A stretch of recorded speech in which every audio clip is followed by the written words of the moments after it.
أنهينا المهمة بنجاح. أجل. هاي، هل دائما تقومون بأمور كهذه؟ نعم، حتى لا يواجه أصحاب القدرات نهاية مثل نهاية أخي. حسناً، ما الذي حدث لأخيك بالضبط بعد أن أمسك به العلماء؟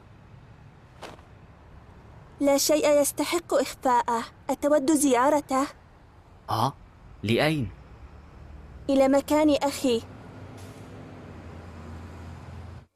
هيا فلنذهب. نعم، ماذا عنك؟ أنا أعتذر عن المجيء. اعتنى بأنفسكما. لم تتناول غذاءك؟ إذن لنشتري من وجبات المحطة. ها هي علبة غذاء لحم البقر اللذيذة. هل جربتها؟ أجل، أعرفها. لم أعلم أنه سيكون قطارا متقدم. كيف لها أن تأكل في وضع كهذا؟ إنه حقا تصرف غير لبق. ماذا؟ ألن تأكل شطيرتك؟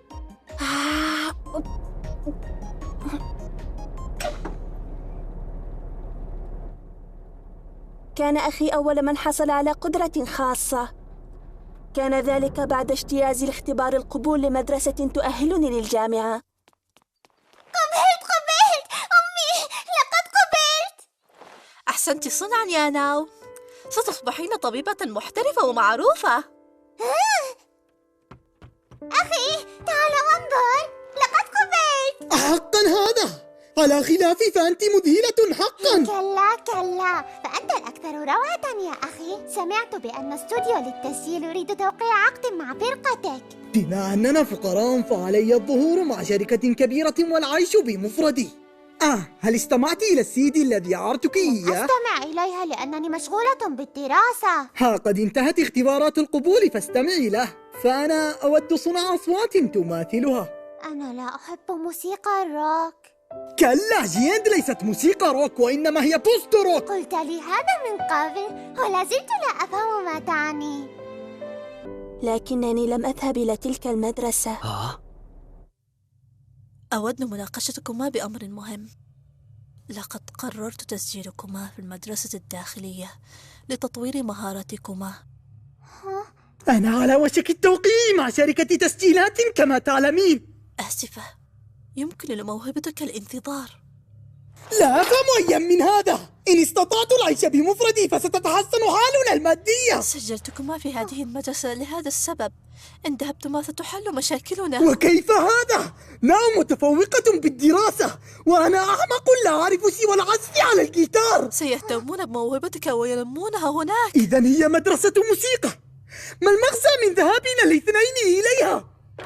في ذلك اليوم توسلت إلينا أمي للمرة الأولى. أمي التي رعتنا بمفردها دون مساعدة.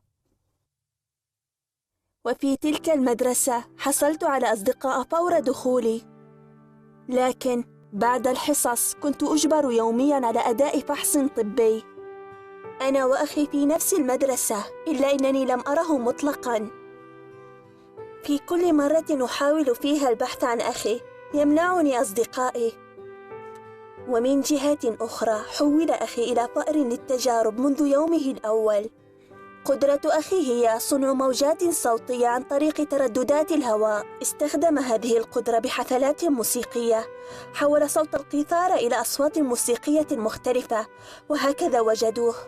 العلماء يعتقدون بأن بإمكانهم الاستفادة من قدرته بتشويش الاتصالات أو حتى التحكم بالطقس. سمح لي بمقابلة أخي بعد عام كامل. لم يعد أخي الذي أعرفه، لم يتعرف حتى على أخته الصغيرة.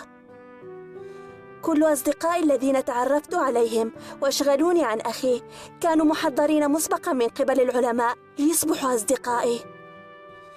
كانوا يفحصونني يوميا لأنهم يعتقدون بأن وجود القدرات قد يكون وراثيا، واحتمال امتلاكي لها عالي. هذا كان سببهم الوحيد. قررت أن لا أثق بأحد بعد ما حدث، وهربت من تلك المدرسة. ماذا حدث بعدها؟ التقيت بالشخص الوحيد الذي أستطيع الوثوق به. هل هو؟ لقد وصلنا.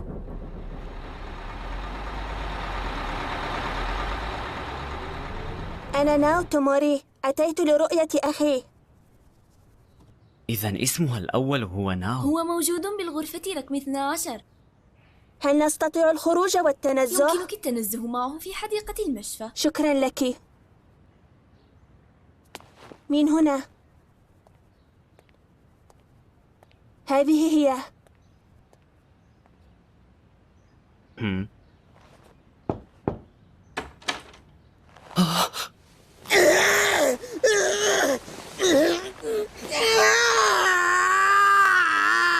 زال مفعول المسكنات. ماذا يحاول أن يفعل؟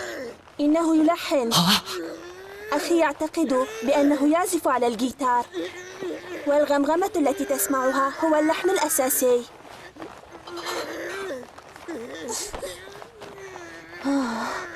لقد أفسد سريره مجددا. أتود الخروج؟ الغروب أجمل مشهد هنا.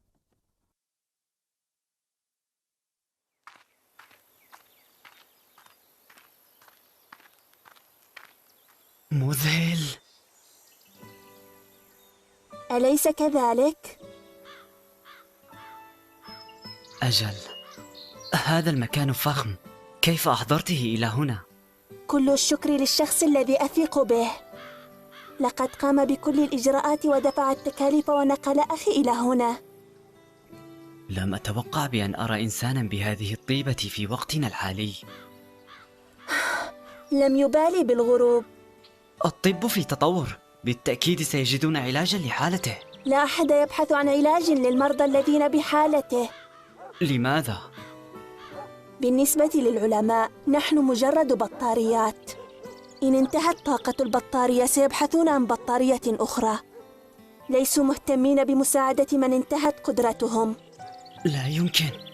نحن لا نعرف المستقبل، وهل سننتهي مثله؟ لا تتوقعي أشياء مخيفة. لم لا تختار كلماتك بحذر؟ آسف. حسناً، لنعد. مررت بوقت عصيب. أتشفق علي؟ توقف عن هذا، فأنت مجرد غشاش. محقة، ليست من سماتي. لقد عدت. آسف، لم أعلم بأن العمل كطالب نظام سيجعلني مشغولا لهذه الدرجة. كان علي العمل. أخي يو، هل أنت من طلاب النظام؟ ألم أخبرك؟ لم أكن أعلم. حضرت لك كاري بالخضروات، ستشعر بالانتعاش وتتخلص من الإرهاق. كاري. امتلاكي لقدرة خارقة قد يعني بأن أختي آيومي تملك قدرة أيضا. إذا أمسكوا بي سينتهي بها الأمر لتصبح توموري أخرى. الطعام جاهز. بسم الله. بسم الله. حلو. هل هذا الكاري صنع من مكونات خاصة؟ إنها مكونات سرية بمنزل أوتوساكا. طعمها لا يختلف بتاتا عن عجة الرز. لا يهمني إن كان هذا روتينك اليومي، لكن حان وقت النوم. لقد شاهدت مذنبا للتو. أنا سعيدة ومتحمسة، سأنام حالا. هذا مشوق. لكن المذنب الذي أريد رؤيته حقا مختلف. إنه مذنب هالي. وما هذا؟ إنه مذنب نستطيع رؤيته مرة كل 75 سنة. لم أسمع به من قبل.